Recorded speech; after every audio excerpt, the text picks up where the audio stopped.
I have known you for at least 10 years now, and I've seen you put all of this to practice, even though you didn't have it laid out as an actual plan yet. Thank you, Alison. But to get it laid out in the first place, it has to start with you coming from a place of not feeling happiness or inner peace and needing to feel like you need to heal. And how do you find that? And how far back do we go? Like, what is your story? Where were you born? Where are you from? How did you grow up? What happened in your life to bring you to this beautiful place? Thank you, Alison. I was born and raised right here in Houston, Texas. My parents, they were doing the best they could, especially in the 70s. My mom is the kindest, most gentle, loving person that you could ever know. Just a sweet, kind, and helpful spirit. So to be raised by a person that is just beautiful and kind it's a gift. It's a gift, and I thank her every day for being who she is, because that allowed me to be who I am.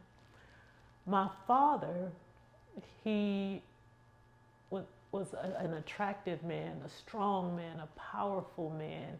He played sports. He did everything. In my eyes, my father was Superman. He could do anything. He could accomplish anything. And I knew we would be mostly protected from the outside world. But the problem was he had not gone through a healing journey. There was no hearts then or a method for him to heal his own childhood wounds and pains. So he introduced us to violence. I grew up in a very violent household, and I watched my mother, who is just so gentle and kind. I watched her really beat down the sounds of it, the blunders. It just was so devastating. And not only did she experience that, I too experienced that. Very violent, very angry, and I didn't feel seen. I didn't feel safe in my household. I didn't feel protected. That violence, it shapes who you are. It becomes a part of who you are. In fact, my mother shared with me, even carrying me in her womb, my greeting to the world. At the time of her pregnancy, she was taking a bath that day, and he just was so angry. He came in and he just turned the faucet, the knob, the hot water, he turned it all the way up to it was scalding hot. And I don't think back in the 70s it was regulated like it is now, where it won't burn you. But as the hot water poured from the faucet, and my mom hobbled and hobbled from one foot to the next foot, she already is disabled. My mom has cerebral palsy that affects one side of her body. She couldn't do anything. She couldn't fight him off or even get herself out of the tub pregnant. And the water began to burn the skin off of her feet until she passed out. I can only imagine what a trauma that would be, and the traumas are already being passed down. And so what age do you remember feeling? Do you remember feeling happiness? Do you remember feeling fear? Do you feel like you were responsible for everyone, trying to be a peacemaker? Like, how do you feel your younger self's role was within your family? How do you navigate that as a child? Even in the midst of living in the height of fear every day, not knowing what's going to happen to me, my siblings, my mother, and just listening to the sounds of her gasping for air and just my father and his violent rages. I think sometimes when you are at the height of pain and fear, there's another presence that will come in as well. And I could always feel a sense of peace in the background of my life. I could always feel that there was something else there. Do you feel like that was something within you? Do you feel it was maybe a relative? I'm not sure what your beliefs are entirely on all that. At the time, I didn't have language.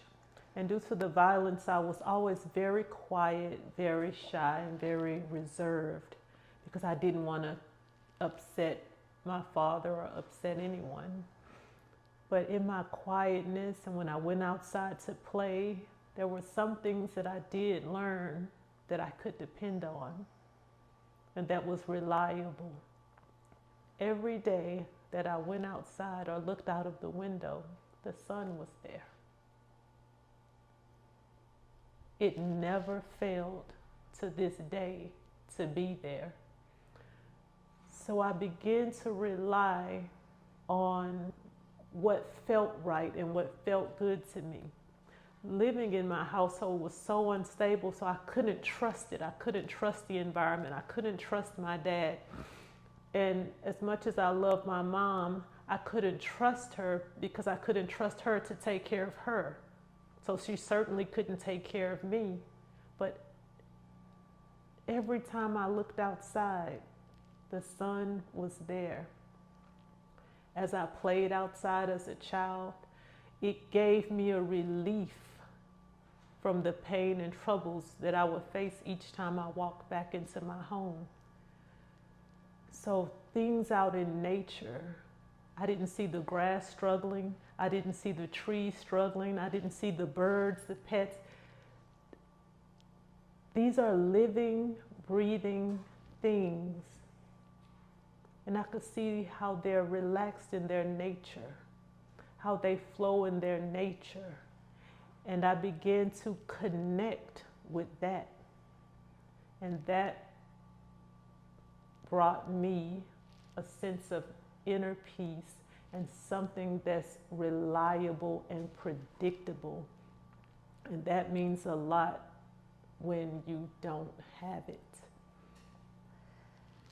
What is amazing to me is a lot of kids, adults, anyone would just retaliate, find anger within themselves, lash out at the world, blame, accuse, feel shame or guilt in their own self for everything that's going around. And somehow you managed to find such a calming force in nature to connect with at a young age especially. I think that's very remarkable.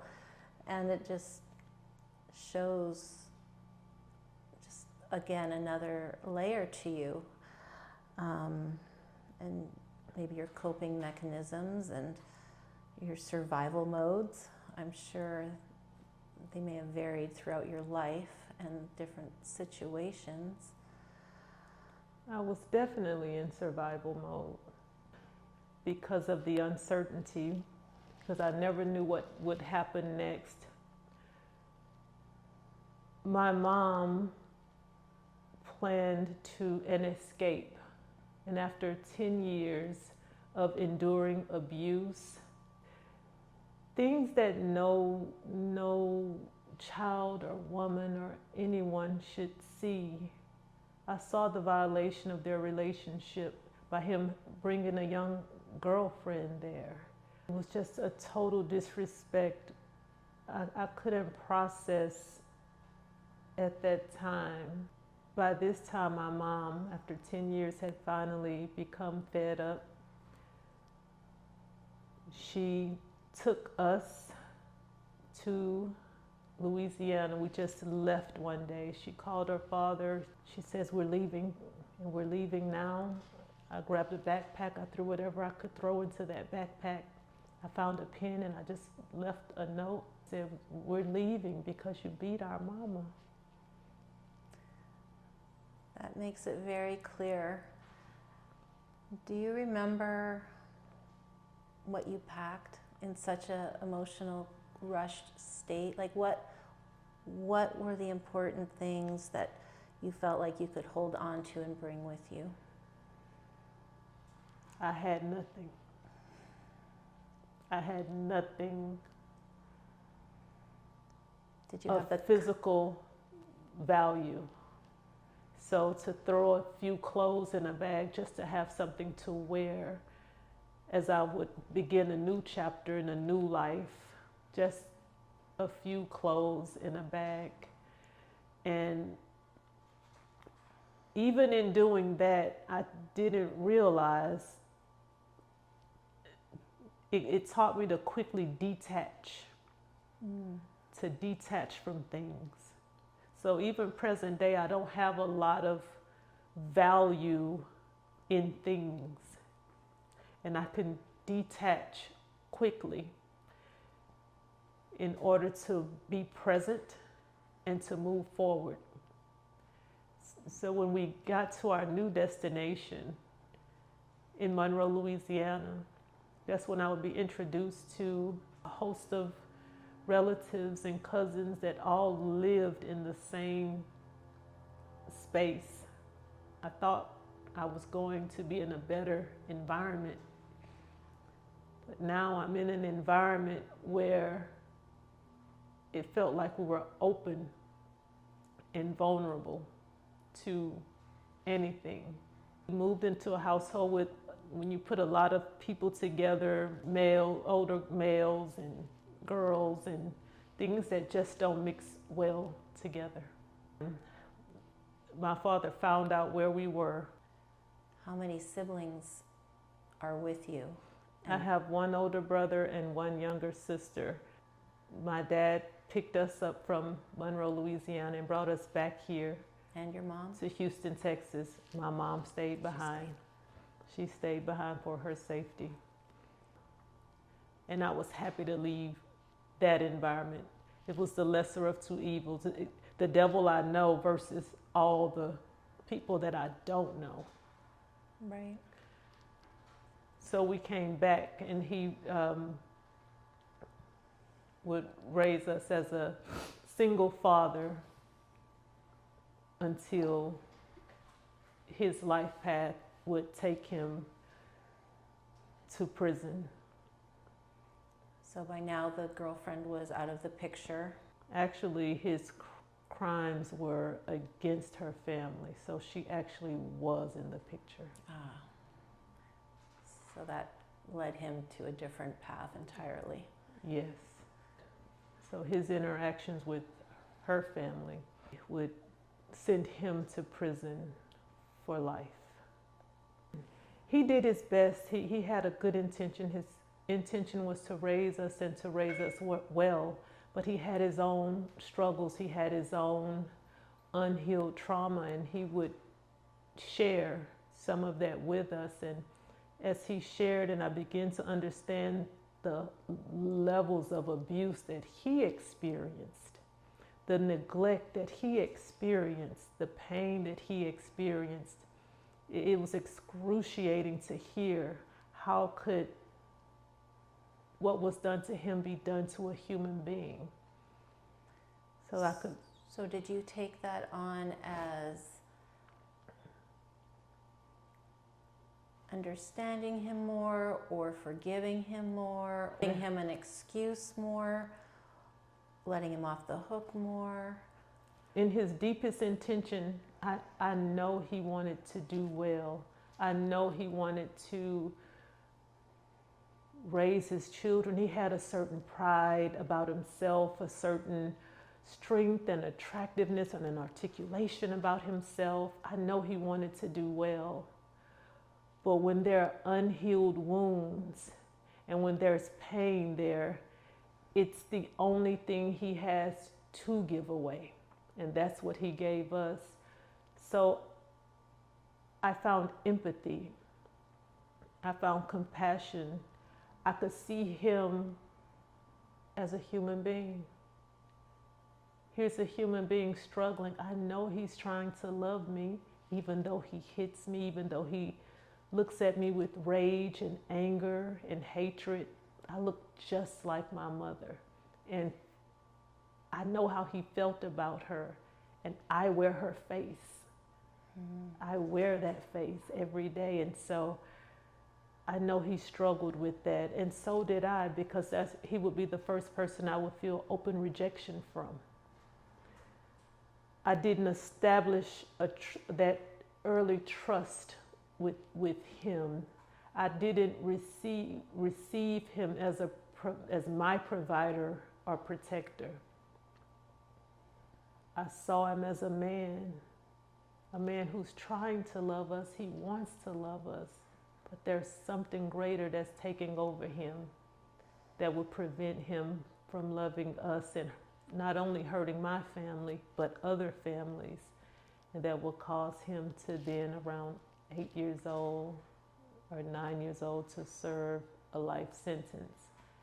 And with that, a different girlfriend at the time put us on a bus in Houston, Texas, into the night, just myself and my older brother, who's older than me by a year, and my younger sister. We could have been, 7, 8, 9, and there we are again, grabbing a bag, whatever you can throw in a bag or throw in a backpack, and just the three of us off into the night to catch a bus, no adults with us, and back on our way to Louisiana, where my mom was. So I'm trying to imagine, there's 3 children. I'm sure they're all processing it in some ways the same, in some ways very differently. You're back with your mom. I'm sure things are confusing, uncertain. I'm sure you feel guarded because you're going back to a place that you were... A place that I had left that I never wanted to see or come to again.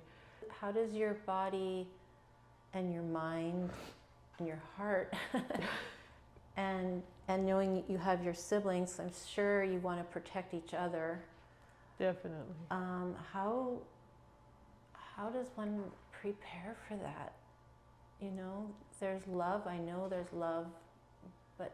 Your love, but life hasn't prepared us for what the challenges that we would face. Did you ever just dream for something, wish for something as a child? A lot of kids want a pony. What did your heart ache for? The heart can close fast when it doesn't feel safe. It's like an automatic protection. It closed and it's guarded. So now I'm living from a survival instinct. And what that did was heighten my intuition. It's nothing you can process in your mind at such a young age. You're just living in real time, and nothing has prepared you for it. I remember my mom called me outside to come sit on the porch in Louisiana. And she told me we would have to attend his trial. And here I am, I could have been 8. First time flying on an airplane from Monroe to Houston. And I'm in a courtroom. I have my hand on a Bible. I'm giving testimony, and they're not nice in the courtroom. They're very harsh and explicit in what they're saying and what they're explaining. They're not sensitive to that we're children, and the person that you're calling the defendant is my father. and the things and the crimes that they're describing that I had no knowledge of. And I'm hearing things, words, I don't even know what they mean. That could have been a way of protection because I didn't know what all of that meant or didn't understand the full ramifications of what he had done. I just knew it was different because all the other kids are in school today and I'm in a courtroom. And after a while of going back and forth and that trial was completed, my mom told me that day on the porch that he was given a life sentence. I asked, does that mean I won't ever see my father again? Children love their parents, good, bad, or indifferent. And she went on to try to explain, what a life sentence meant. And I just remember as she was talking, I just went within myself. And I was thinking to myself, who will protect us? Who will protect my mom? She has cerebral palsy. Who will protect me? Who will protect my little sister? Was there anyone you felt safe with? Not yet. Not at all. I moved in a house with about 20 people and cousins, and it was a big fight for survival there. Fight for space, fight for food, fight for space, fight for everything. Protection in every way. I didn't have a safe place to go. We think our personalities are our personalities, but we don't realize that our personalities were shaped in response to the traumas that we went through. What I thought, I'm shy, I'm quiet, and I'm reserved. What I call my personality, well, that's based on the fear, the state of fear that I lived in. And the only time, like I said, that I did find peace is when I went outside and when I looked out at nature. So that gave me relief. It gave me a time of no thought, no thinking. To be out in nature, I'm not thinking about the things that were going on in my household. Your escape. It was a way of escape, a way to connect with something larger than myself. The day my mom told me that my dad would not be returning, I remember asking, who will protect us? Who will protect her? Who will protect my brother? Who will protect me? Who will protect my little sister? Now my father is gone. In my eyes, my father was Superman. So I knew as long as he was there, no one else could bother or bring harm to us. But now that he's gone, we are vulnerable and susceptible to whatever is happening in the environment. But as surely as I asked within myself, who will protect us? Another voice came up in me, and it was so strong and clear, and it said, I will. Something was born there. Pivotal moment for you? It was a pivotal moment because I knew from that day I will never be the same. Because I decided I was beaten enough in my life by my father. And in these years, once he left, my brother started kind of going on a different path, and he and I used to fight all the time. And I remember thinking, I will not let another person dishonor me, hit me, disrespect me, bring harm to me. I knew I resolved within myself, by any means necessary, I will protect myself at all costs. How was school for you? For me, it was very challenging. So it's hard for me to go in a classroom, sit down and shut up and yelling, and back then teachers could hit you. I was resolved that no one else could yell at me or hit me or do anything to me. So that made me fearless, and it could have been perceived as rebellious or she's bad, a bad kid. It's just that I had had enough. I didn't want one more person telling me what to do. Now, if it was something reasonable, I would do that, but I don't want to be yelled at today. I don't want that. I don't want to feel threatened. I don't want to come to school and feel unsafe with my teachers. So the educational system, I was kicked out of every school that I went to until I finally dropped out of high school. So what's amazing to me, so many things about you are, but of course I didn't know you through all of this. So when the Jennifer Breedlove I know for over a decade now is as opposite of everything that has happened to you as one could possibly imagine. You lead with your heart. You love all people. You are kind. You don't judge. You work hard. You try to make other people feel safe.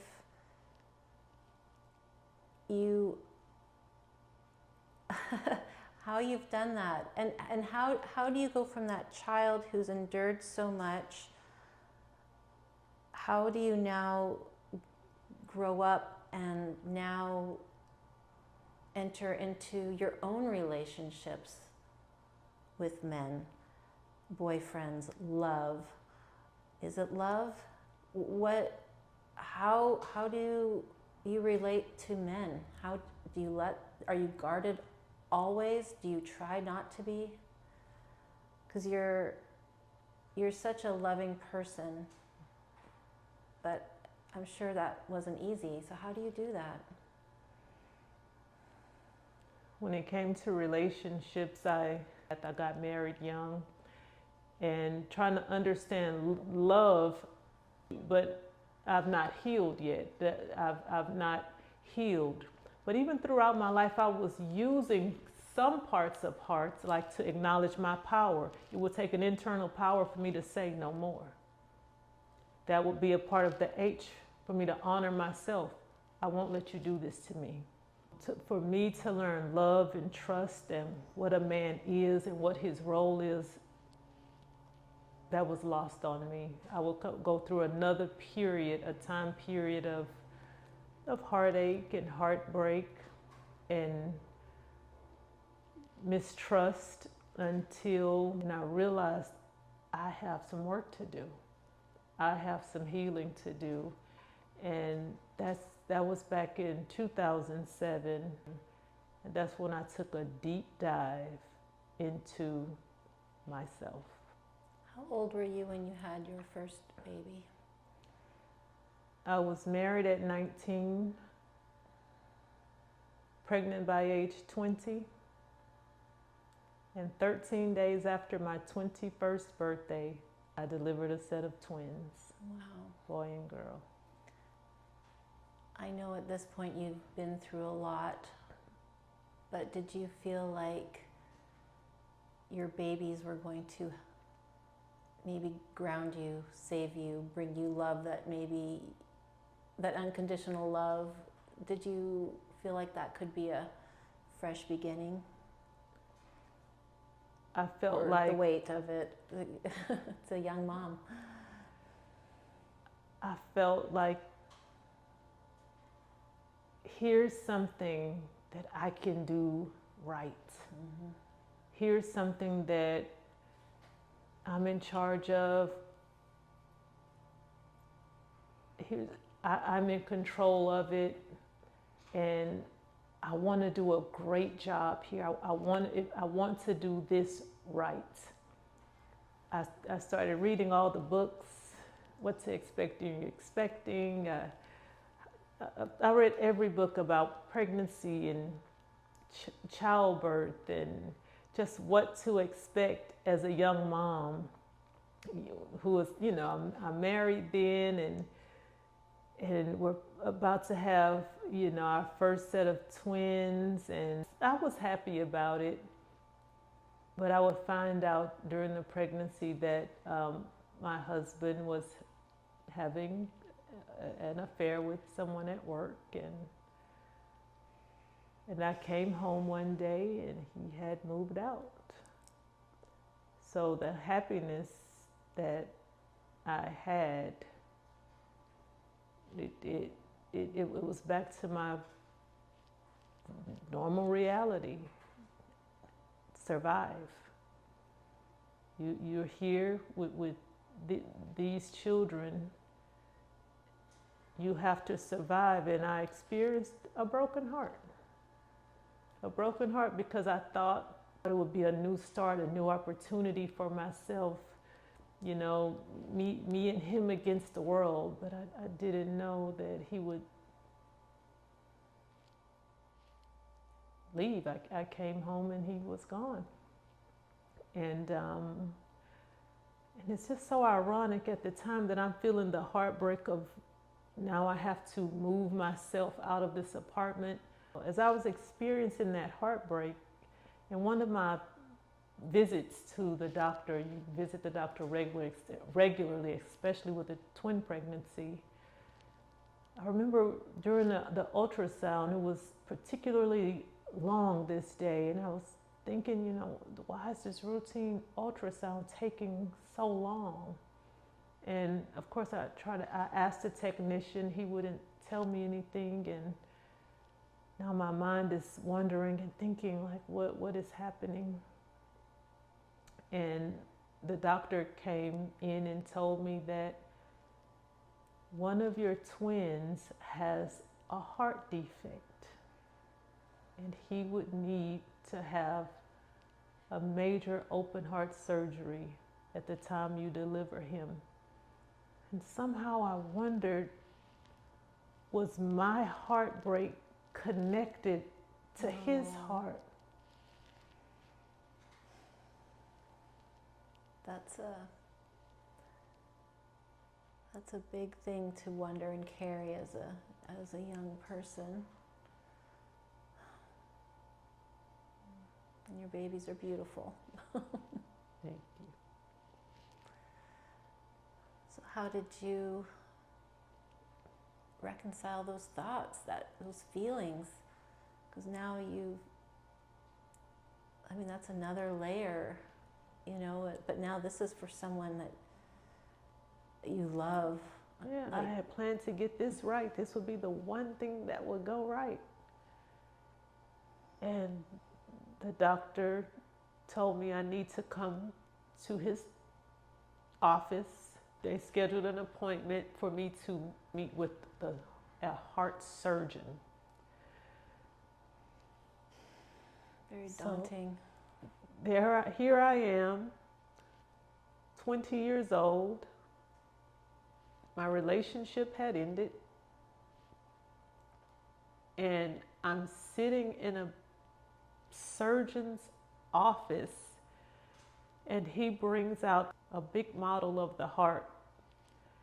And he's talking to me about aortas and the name of the surgery he needs to perform is a transposition of the great vessels, and this is wrong and that, and we're going to have to reattach and take apart and I know he was still talking. It was the same way when my mom was telling me that my dad would serve. I know they're there, but I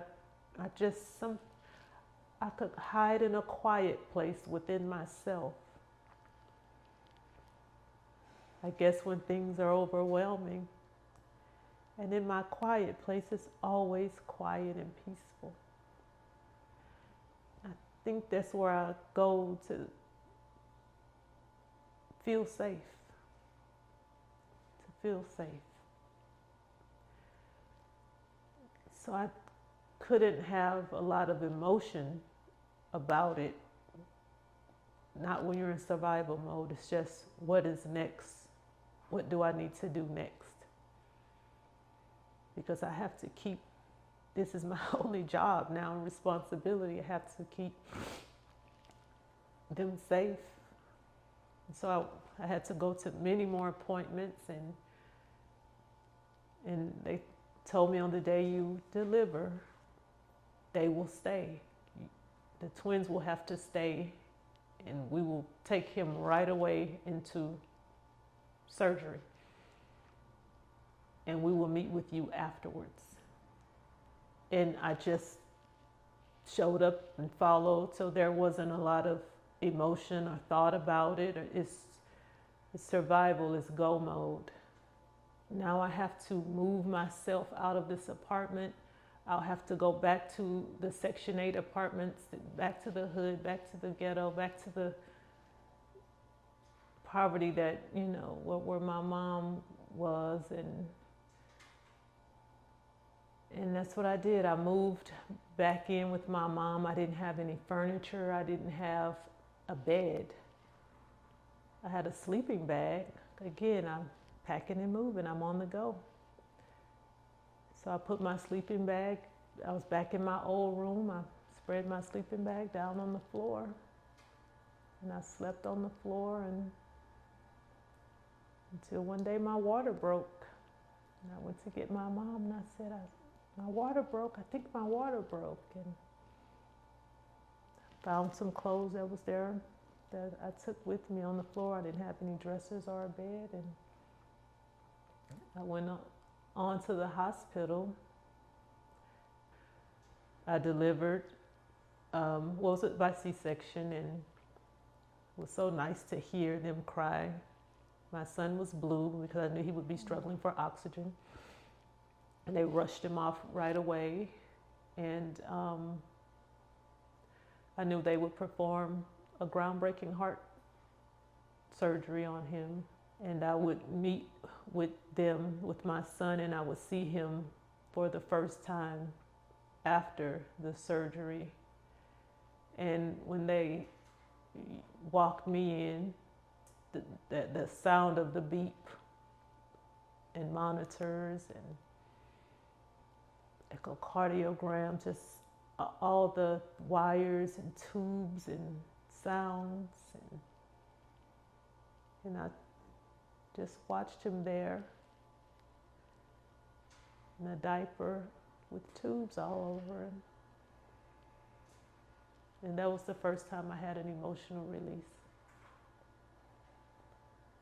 What did that look like for you? I finally broke down in tears.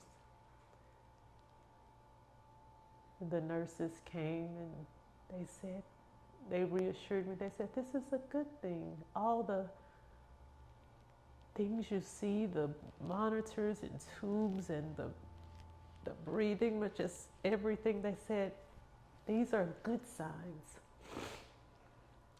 So he's going to be all right. And that reassured me, and I was able to now think of it's on to the next thing, because now I have children and I don't know how it works. They're in the hospital. He's here at this hospital. My daughter is there. My twins are boy and girl.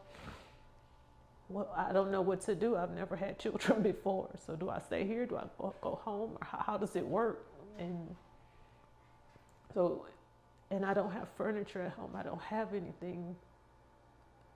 So I have to get a bed for myself. And the day of my delivery was my baby shower too. So I have to go home and see what I got, and what gifts they brought me, because I wasn't there. I was delivering them. Wow. So I knew I would have a lot to do, and that there would be a road ahead. And I didn't know what that next chapter would look like, but here I am, 20 years old. My husband did, come back, and I gave him another chance, and we're going to try this marriage and raising kids. How long did that last? And was it better? Did you feel supported, or like you had at least someone by your side, not to feel alone in all of this? Because of the mental conditioning from going to church, religious conditioning. Religious conditioning taught that the value of marriage, they esteemed marriage. I grew up, going to church when I moved back to Houston with my grandmother. This is after Louisiana, we're back to Houston. And we had to go to church. And so from my understanding is marriage was esteemed. Marriage is something to aspire to and something to work out and work through. And so that's what I was trying to do. I guess I knew I could survive anything by this point, because I survived my younger childhood. So I thought, well, I'll try it, But after having my twins, we went on to have 2 more children. I stayed in that marriage for 15 years. But early on, when I began to put the H in hearts to practice, to honor myself, when I began to listen to my inner being, when I began to search for my inner power, and when I felt powerless to my circumstance and situation, the action that I took for I rerouted myself to the gym. I wanted to feel strong. I wanted to feel good. I joined a gym. I joined a library. And that was the beginning of my transformation. Another pivotal moment. 2007. Finding your power. Finding my power. And I did that by finding my voice, my authentic voice. I had to come to a place where I don't want to be in this marriage. I don't want to do any of this. None of this makes me happy. None of this is fulfilling to me. And which means I had to go against what the stats say about broken homes and what happens when children don't have a father. I know that story all too well. And yep. But I thought about what happens to everyone else, but what is happening to me? What is happening within me as I stay somewhere where I'm not seen, I'm not fulfilled, it's just duty, it's role and duty, and none of it is fulfilling to me. So I joined the library, I joined the gym, and every day I would read and read and read. I was looking for something. I was looking for a shred of positivity. You asked me, did I dream when I was younger? I did not. Because I would not have known what to dream. The environment would not have produced something for me to dream about. There was no pony in my environment to dream about or to aspire to want. Back then, I just wanted to be safe, and I wanted a meal. I wanted to be fed. I wanted to be protected. I wanted to be left alone. So I didn't dream.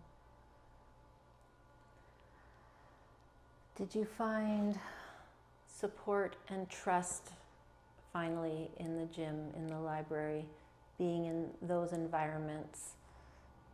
Did you find a safe space? I found a safe space when I joined the gym. Crazy. But it's not crazy. Because everyone's there trying to better themselves, Did you have women and men around you at the time? When I joined the gym, it gave to me everything that my life was missing. That's amazing. Everything. And that's because I decided to put myself first. I said, by any means necessary. I don't care what comes and at what cost. I have to put myself first because I have to be there and available to raise my children. And I think in doing so, life would mirror back to me and bring to me what I needed because I decided my needs matter. And so life began to open up, and I met a whole new group of people. They didn't know the life energy that they were feeding me. They became my friends, like you, my family. They became everything to me. I loved it so much. I went to the gym 2 times a day. I worked at the gym. Yep. Became certified to teach and train.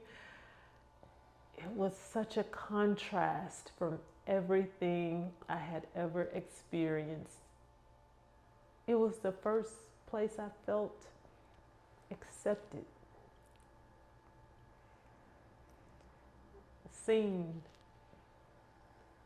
of value, community.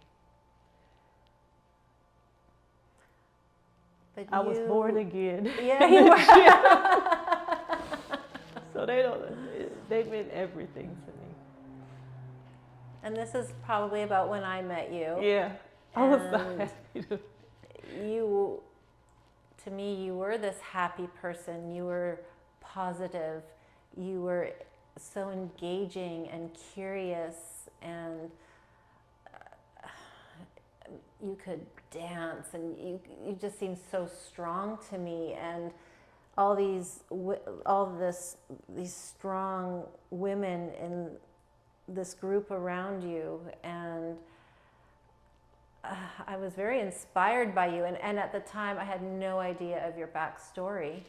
I was like, this woman is just such a light. She's so easy to talk to. She's so encouraging. There's just no judgment. I just felt like you were just this lovely, strong, happy, positive person, and you were like that with everyone. And everything I saw, and everything I've seen you do since then, you always want to learn. You still fight for yourself and your family, in the way of learning. I've never seen you give up. I've seen you cocoon and regroup, reroute. That's allowed. I've seen you give yourself grace just to come back stronger. I've seen what you do for your children, your friends, your community, people in trouble, how you value love and nourishment. Nourishment in all forms is so important to you.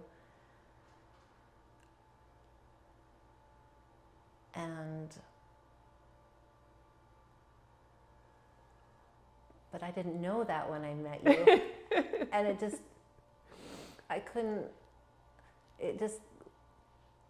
and we come from totally different backgrounds. We've talked about so much. We grew up very differently. We grew up in different countries. I mean, everything is as different as can be, but somehow you managed to make our friendship feel like this very special, kindred friendship. And we've called it Friendship of the Heart. And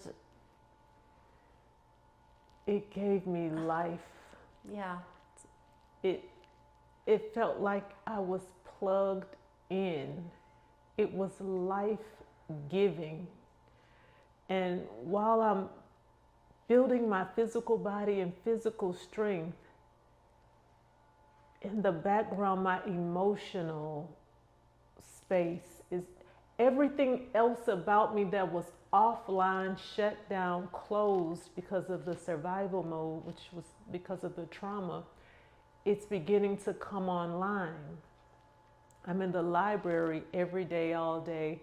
I checked out books and audiobooks and tapes, and I cannot tell you how many books and audiobooks and tapes and recordings that I've listened to. I knew I had to change my life, and I would have to rewrite a new program in my own mind. And coming into a new culture, a new environment with new people. You've so eloquently have gone from pain and fear and life in the hood, which I can't imagine, to raising 4 children, a lot by yourself, finding your way, supporting them, feeding them, nourishing them, and living where you are now. And I hope you own every step of the way that got you here, and no one can take that from you. That is brave, and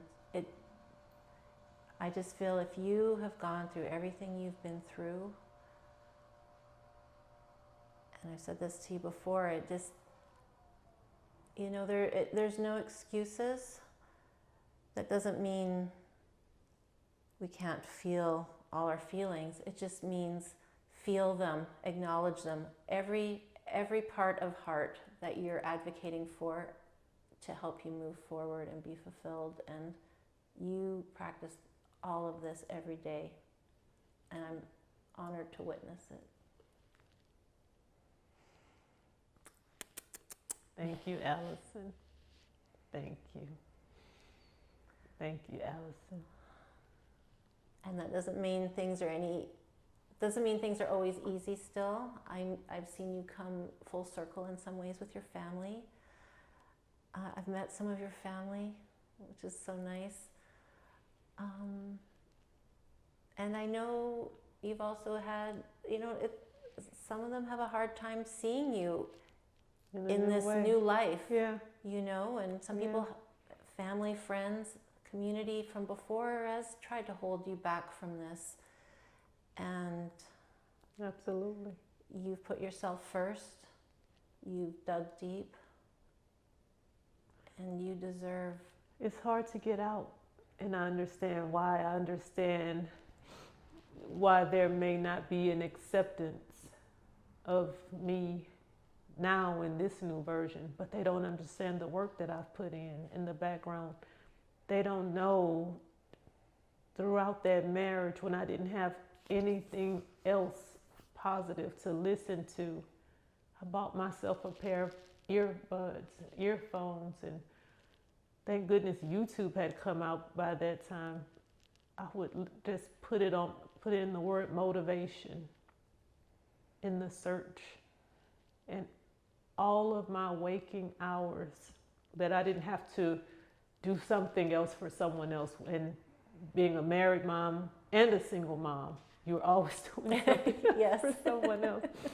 But I would put my earphones on and still duty. I knew how to do duty. I would still cook and wash and clean, and it was never enough. The house was never clean.